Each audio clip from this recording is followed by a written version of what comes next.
Hey guys, this is Network here, and welcome back to another installment of Gaming's Finest. We got a big one today, and it's a very big one to be exact. So, what would happen if you try to make something popular like Super Mario, and try to tweak it to make something really cool and radical? Well, look no further than 1991's Sonic the Hedgehog for Sega Genesis, or Mega Drive if you live outside the US. Let's get straight into this. Sonic the Hedgehog is a 1991 video game created by Sega for the Sega Genesis video game console. The video game stars Sonic, a blue cartoony hedgehog that runs very fast. The plot in this game is that Dr. Robotnik has stolen the 6 Chaos Emeralds and has trapped animals and robots to take over the world. Luckily, Sonic the Hedgehog is up to stop Robotnik and save the world once and for all. With his fast abilities, he's able to curl up into a ball for attacks and also stuff like that. This game has 6 worlds, or 6 zones as the game calls it, and those zones are Green Hill Zone, Marble Zone, Spring Yard Zone, Labyrinth Zone, Starlight Zone, and Scrap Brain Zone. Each world has 3 levels, or 3 acts as the game calls it, and in those acts, there are rings, which is Sonic's coin in this game. If you collect 50 rings or more, a giant ring will appear, and if you go in the giant ring, you go to a special stage. In those special stages, Sonic is stuck in a spinning animation, and you have to go through various mazes and try to find the Chaos Emerald that is hidden in it, which is trapped through various crystals. You can break through the crystals if you go touch them hard enough. If many of them break, you can get the Chaos Emerald. And if you get all 6 Chaos Emeralds, you beat the game, or you get the good ending. If you don't get all the Chaos Emeralds, you get the bad ending, which I'll talk about in a bit. Each act in the zone has various items that you collect throughout the game. Like, there is a computer with Sonic's face on it. If you try to open that computer with that Sonic face on it, you'll gain a special life. If you see a computer with shoes on it, if you break that computer open, you get super speed. If you see a computer with a circle on it, if you break that computer open, that means you can get a shield. And then there is a computer with the ring on it. If you break that computer open, you get double the amount of rings that you collected. And lastly is the computer with the various stars on it. If you break that computer open, you get invincibility for 10 seconds. Now let's talk about those good endings and bad endings. So if you get all the Chaos Emeralds, you will achieve the good ending, where Sonic runs through Green Hill Zone and unleashes the various Chaos Emeralds and will bloom various flowers and save the world once and for all. And in the ending, Robotnik gets mad and stomps on a big end text at the end. If you get the bad ending in the game, that means Sonic still runs through Green Hill Zone, but then stares at you and gets mad. And then you see a cutscene where Robotnik juggles all of the Chaos Emeralds that you didn't collect, and there's the text that says, "Try again." That's basically what you need to know about Sonic the Hedgehog. So now, let's get into its release history.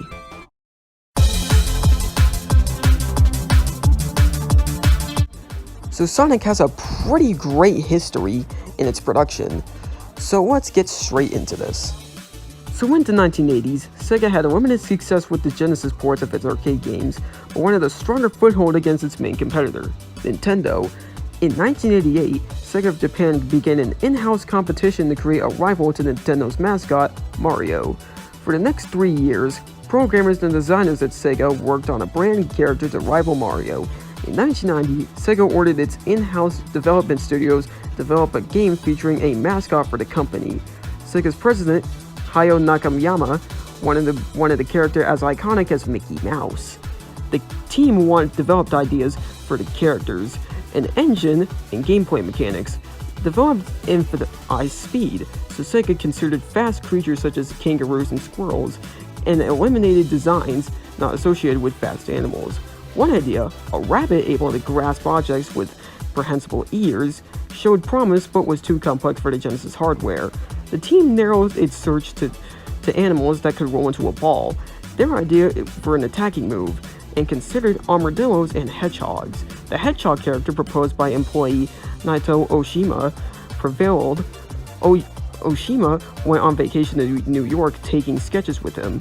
He went to Central Park and asked locals for their opinions on them, and Sonic was the favorite. A man with a mustache who eventually became Dr. Robotnik was in second place. Sonic was originally teal-colored, then a slight shade of blue, and then he was changed to a dark blue so he would stand out against certain backgrounds, and to match the Sega logo. According to Oshima, Sonic's basic design was created by combining Felix the Cat's head with Mickey Mouse's body. His shoes and buckles drew the inspiration of Michael Jackson's shoes on the album cover for Bad, and the red and white color scheme of Santa Claus. Worm Oshima saw this the most famous character in the world. Sonic spikes were emphasized to make him sleeker, and he was given the ability to spin while jumping, so attacking and jumping would be controlled by one button.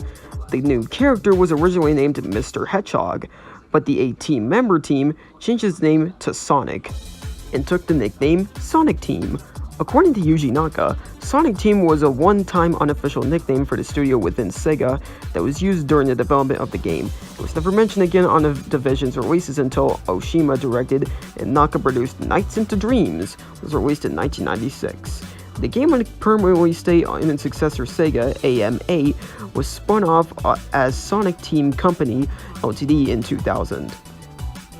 Oshima said that Sonic was chosen because it represented speed, ideas that proposed to flesh out the character, including placing him into a rock band with vampire fangs and giving him a human girlfriend named Madonna.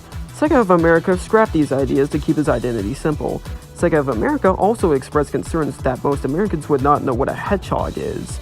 According to Mark Cerny, who worked in Tokyo as an intermediary between the Japanese and American Sega offices, the American staff felt that the character was unsalvageable.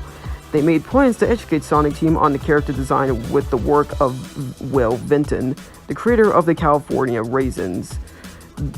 They proposed a full-scale recreation of the character, but compromised with Sonic Team to make designs of changes between the Western audiences. The antagonist was named Dr. Eggman in Japan, and Dr. Robotnik in other regions as a result of this dispute between Sega of America and Japanese divisions.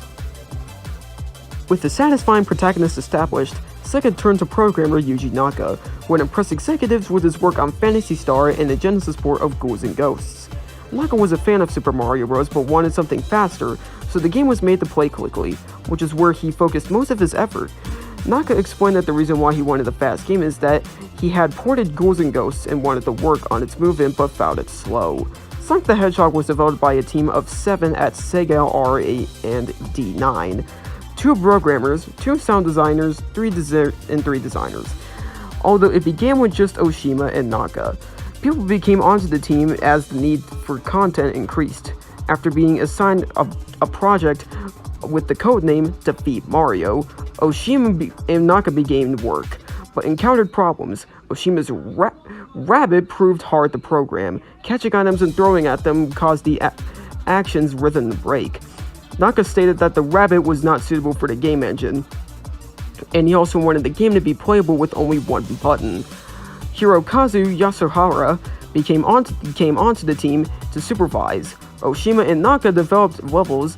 He became the lead designer due to his greater experience, and found a way to make the game playable with only one button, by having Sonic do damage by jumping. The trio came up with the idea and making him roll into a ball.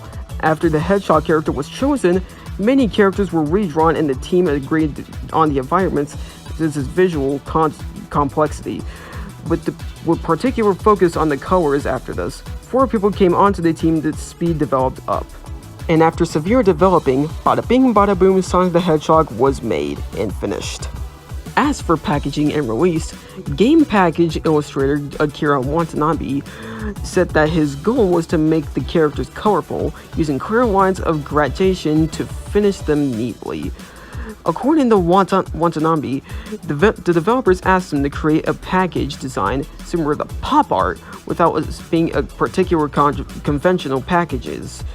Something original and stylish. Sonic was not revealed until the January 1991 International Consumer Electronics Show, because Sega wanted to wait until the right time because they saw an opportunity to steal the show. Sonic the Hedgehog was believed to be the most impressive game at the show, and won the CES Award for Innovation. Sega of America CEO Tom Kalinske wanted reassurance that the character would not fail. The global head of marketing, Al Nilsson, and the senior product manager, Madeline Schroeder, involved in redesigning Sonic for an American audiences.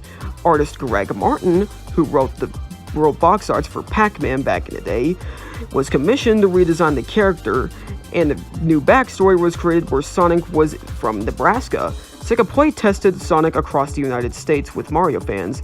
They were shown Mario and then played Sonic the Hedgehog. 80% preferred Sonic the Hedgehog, and the game was shown at the 1991 Consumer Electronics Show. It arrived in the United Kingdom on June 21st, 1991, widely released in North America on June 23rd, and in PAL regions and Japan the following month. In November 1991, Sega of America included Sonic as a packing game with American Genesis consoles, replacing Altered Beast. This enabled Sega of America to sell 15 million Genesis units. Sega owners who bought their consoles before the Switch could request free copies of Sonic the Hedgehog by mail. Sega of America created a marketing campaign making Sonic its new mascot. Since it's famous, Sonic the Hedgehog got various home ports around various consoles, so we got pretty much a lot of work to do. So the first port of Sonic was on the Sega Master System, and this version is actually completely different from the Genesis game. So while it has same gameplay and such, the stages are laid out completely different compared to the Genesis game. And also, most of the zones in the original Sonic Genesis game were completely cut out and swapped with new ones, with the only recurring one being Green Hill Zone. And the bosses are also completely different as well, and the way to get the Chaos Emeralds now is to just, well, find them in the stage. Yeah, the special stages are actually completely useless now. Why? But I've actually played it, and it actually plays very good. I mean, it plays smooth, it plays very good, and it's overall a pretty good port, or remake, I should say. And also, not to mention, this version of Sonic also got a Game Gear port as well, and most people call these two ports Sonic 1 8-bit, so I'm just going to call it by that. The next port of Sonic 1 was for the Game Boy Advance, titled Sonic the Hedgehog Genesis, which is a port of the Genesis game, and was released for Sonic the Hedgehog's 50th anniversary in 2006. So how is this version? Oh my god, it's just a complete disaster. Like, first off, just look at it, the game is just lagging every single time. Like, every time you move forward, every time you break something, every time you defeat an enemy, every time you go into a special stage, every time you beat a boss, the game just lags every single time. This is awful. And the problems just start there. Sometimes you can die while even holding rings, which are supposed to be the main health in this game, and also the collectibles in this game. And not to mention the port's other biggest problem, the screen crunch. Like, this game is so zoomed in on Sonic and the camera just follows Sonic like a zombie almost every single time. And also, don't get me started on the momentum. It's just completely messed up. Sometimes you can be hit by an oncoming thing that can't hurt you, and it just hurts you and you die for like no reason. And you're probably wondering about glitches being in this game. Well, buckle up, bucko, because glitches are coming your way with this version. Like, sometimes the game can just be completely messed up, that the screen flashes different colors for some reason. If you play it in slow motion, especially this happens in the Labyrinth Zone. And speaking of Labyrinth Zone, if you die when you're underwater in a Labyrinth Zone, the water just completely disappears. Where does it go? And not to mention, the bounce backing is just completely absurd. Like, I mentionally don't mention this, but the reason why I mention it is because of the bosses. The bosses in Sonic the Hedgehog Genesis are just a complete joke. Thanks to the screen crunch, this makes Robotnik move lower to the screen in order to make it harder to be like the Genesis game. Well, it's actually very easy now because of the Sonic bounce back, you can just beat Robotnik to top and beat his ass instantly, multiple times. And this isn't even like a one-time thing either. This happens with all of them. And also for the first boss, do not fear the Wrecking Ball, as you can just fall right through it through like any time possible. And not to mention, the special stages are just completely easy now. Like, Sonic moves completely fast in these stages, and not to mention you can break through the crystals like a rock, and you can get the Chaos Emeralds easily. And this actually leads me to my biggest problem with the game. In the original game, if you get all the Chaos Emeralds, there is a cutscene where Sonic unleashes the Chaos Emeralds, and the Chaos Emeralds make Mobius great again and make the flowers bloom. But in the GBA version, if you collect all the Chaos Emeralds, Sonic unleashes them, and you get nothing. Absolutely nothing. That's how I felt like after playing this. Nothing. It became nothing. Okay, hopefully the next port of Sonic 1 can be better at least. Well, the next port of Sonic 1 was for the Dreamcast that it was included in Sega Smash Pack Volume 1. No, there's not a Volume 2. But this port of Sonic 1, while being emulated, plays fairly good, but oof, the emulation is just pretty ugly if I'm being honest. Like on the title screen, for example, Sonic's sprite body for the title screen overlaps the logo. That doesn't look right. And the next big issue of this port has got to be the audio. Like, since this port is emulated, they could have easily just kept the smooth sound waves of the game, but they've converted it into square waves because of the emulation quality, which results with...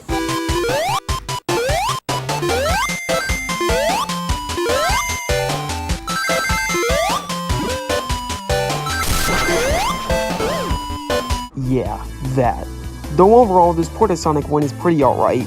I mean, though it needs a crap ton of work done in the emulation, it plays well and it's pretty much alright. Okay, we have one more to go. Which one could that be?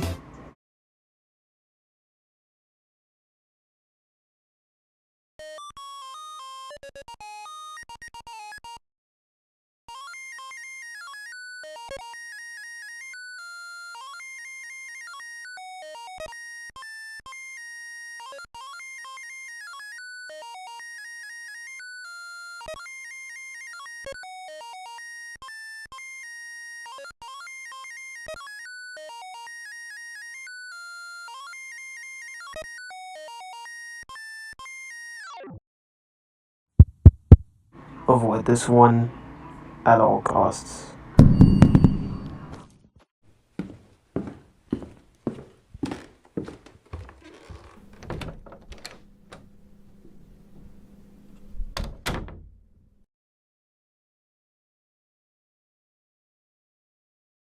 In conclusion, Sonic the Hedgehog is honestly a great game that is remembered by many others. And it is remembered by many others, and for good reason. It's a great, cartoony, charming game that should be played by anyone, and for a great game to play when you're bored. So, for this score, I'm going to give this game a 15 out of 20. That's honestly very cool. So, that concludes this episode of Gaming's Finest, and now let's get on to the credits. Now, before we begin the announcements, I would just like to apologize for all the lack of interesting videos coming out this year. It's been taking me a longer time to make these videos now, and it's probably because I've been getting very lazy as of these past few months, and also pretty much like a lack of motivation. Don't get me wrong, I still like to do videos, but this year, because of my laziness, I kind of feel like unmotivated. But I'll probably quit that and probably make interesting videos again. So yeah, I would just like to apologize for all the inconvenience. The next video will be a fun one. The next video will be a video on what a Pac-Man x McDonald's collab would be like. There's never been a Pac-Man x McDonald's collab, but I'm gonna make a video on what it would be like. And speaking of Sonic the Hedgehog, I'm gonna make a new game. I'm not telling you guys about what it is yet, but I'm gonna say this. It will open up a new generation for my career and for you guys in the world. So, that concludes all my announcements for today, and I'll see you guys next time. Bye-bye!